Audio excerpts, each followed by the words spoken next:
As we start activity 1, exploring compound events with or, go ahead and pause the video and write down what I've written down myself in those 4 answer spaces.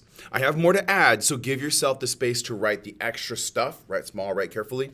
But maybe pause right here, write it all down, and then resume the video. All right, thank you for pausing. So, what is the probability of a heads-up result for flipping the first coin? As a reminder, this is from the getting started, and in the getting started, we outlined heads, tails, and then it was a heads, tails, heads, tails situation. So in this list, what is the probability of a heads-up result for flipping the first coin? And they use the phrase P of A. But we could rephrase this as P of H for heads up. Well, that's those two. So when my sentence says 2 out of 4 outcomes show a heads-up result for the first coin flip, this is what I'm talking about. There they are. Heads is first, and then heads. Heads is first, and then tails. There's 2 of them out of the 4 outcomes. So the probability of A, or rather H, is 2 out of 4. We should reduce that fraction. 2 out of 4 is 1/2. We don't need to always reduce the fractions. I'm going to leave it unreduced for now. I'm going back on my word, and that's okay for this moment because sometimes it's important for us to recognize when it matters to reduce the fraction. 1 part B. What is the probability of a tails result for flipping the second coin?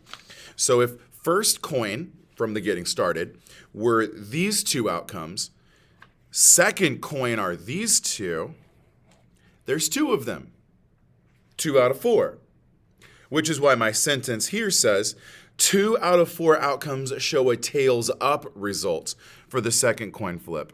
And we could address that as P of T.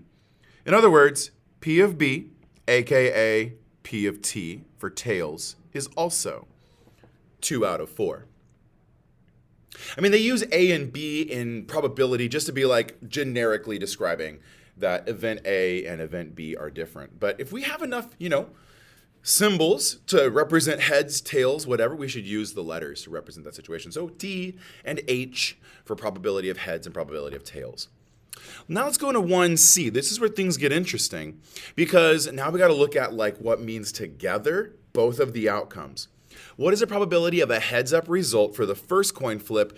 And I highlighted and underlined, and was from lesson 2. We are in lesson 3 with the word or, but there is a reason for us to focus on and. Heads up, then tails up for the second coin flip. Notice the notation they use here. I'm going to highlight it yellow.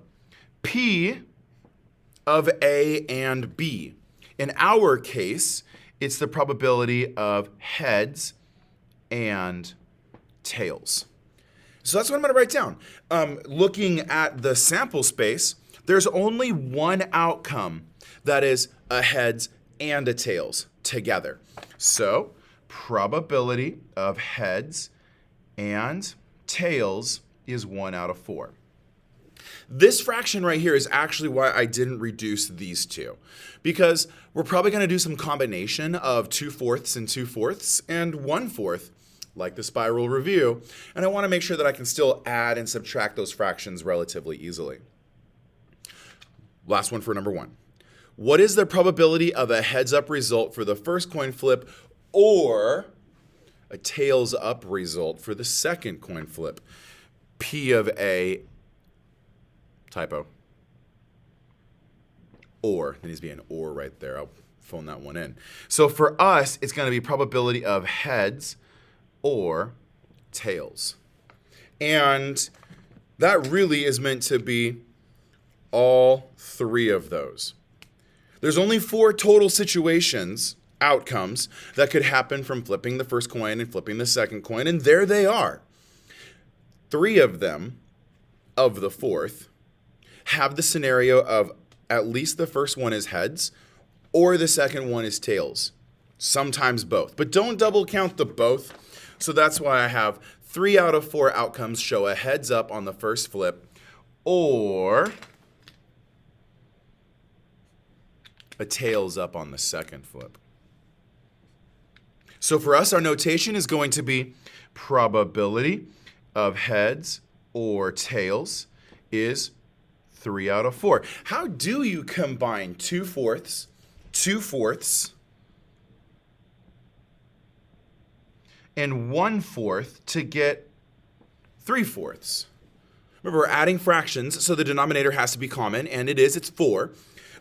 2 plus 2, you probably see it already, take away 1.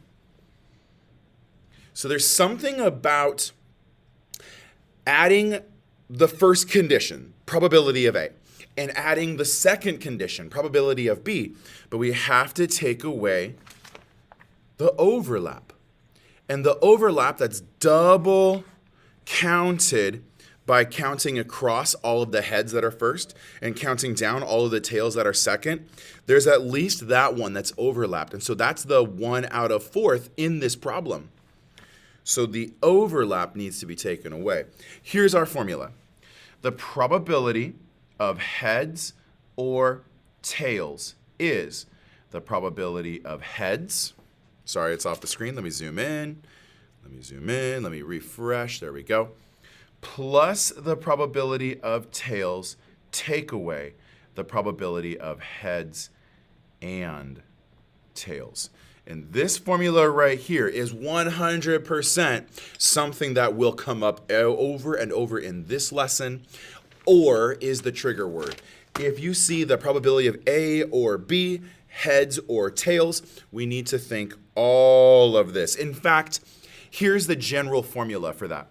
Probability A, as in like the first thing, or B, as in like the second thing, would be the probability of all of the A's happening plus the probability of all of the B's happening. But don't forget, you're going to double count something, so we got to take that probability away. And that probability is an AND compound probability. Some questions to consider. Is your response in part D the intersection or the union of your responses in parts A through C? Or A, B, I mean. Intersection or union? Union. Okay, why does your formula include subtraction? Is that obvious yet?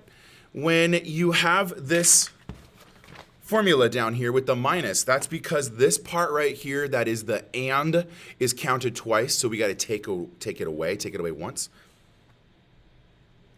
Describe the formula in words. I certainly have. Maybe you need to rework that yourself and go back into that one yourself. What is your formula using probability notation? There it is. And then show how to use the compound probability with AND a formula to calculate the subtraction part. What was the probability formula with AND? That's an important one to consider. So one more question to wrap up. And if I flip back, I think AND is A times B. Probability of A times probability of B. That might be what's missing. So I'm going to leave that there. This could insert in that situation. Thank you for watching, commenting, liking, and subscribing. The next episode continues our conversation with OR probabilities. I'll see you then, and I'll see you in the next episode. Thanks for watching.